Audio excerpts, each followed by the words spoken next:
The morning air at school felt heavier today. Every step Eran took through the crowded corridor seemed to echo with a newfound tension. He adjusted his bag, the sharp winds crossing his face as the strap pressed against his bruised shoulder. The pain was a grim reminder. As he passed, the chatter of the hallway dipped into hushed whispers. Curiosity followed him like a shadow, though no one dared to ask.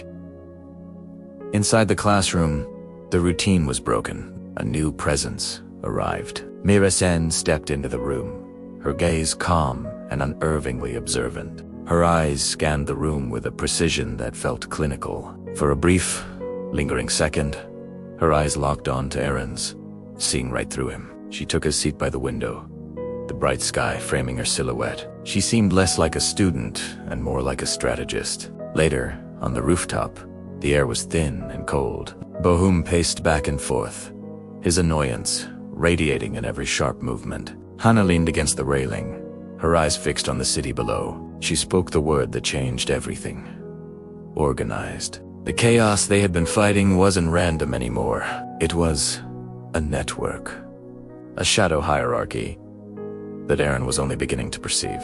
While they discussed theories, Mira was already finding facts. Alone in the library, her laptop screen glowed with maps and data points. She traced the hospital admissions and fight locations. Everything pointed to the warehouse district, she whispered to herself. It's all centralized.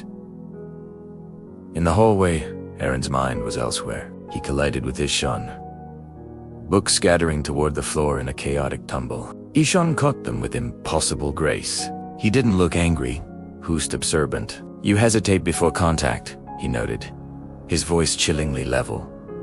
The words left Eran frozen. Ishaan walked away, leaving a heavy silence behind. The evening was coming, and with it, the fight. They met at the abandoned court. The shadows were longer here.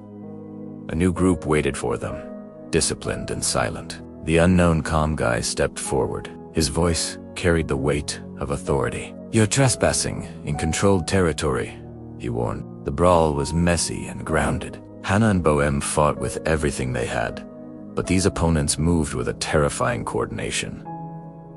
Eran was struggling, taking hit after hit, but as his hand touched an attacker's arm, the world around him fractured into a vision. Bright industrial lights, a cold warehouse, a man sitting in a metal chair, slowly clapping.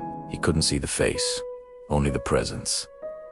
Reality snapped back. Eran gasped for air, his eyes wide. There's someone above them, he whispered, the realization hitting him hard. Nearby, the unknown comm guy was on his phone. They're adapting, he reported. A voice from the other end replied simply.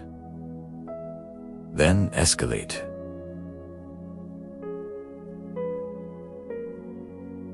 Deep within the warehouse district, the mastermind watched. Cairo sat before a wall of monitors, his eyes fixed on Eran's every move. Cairo smiled a slow and calculated expression. He rewound the footage, analyzing the moment of Eran's contact. The game had finally begun. He stood up and pulled on his gloves, preparing for the next phase. The underground was no longer just a rumor. It was an army. Eran looked up at the moon, knowing that his life at school was over. The shadow network had found him, and they weren't letting go.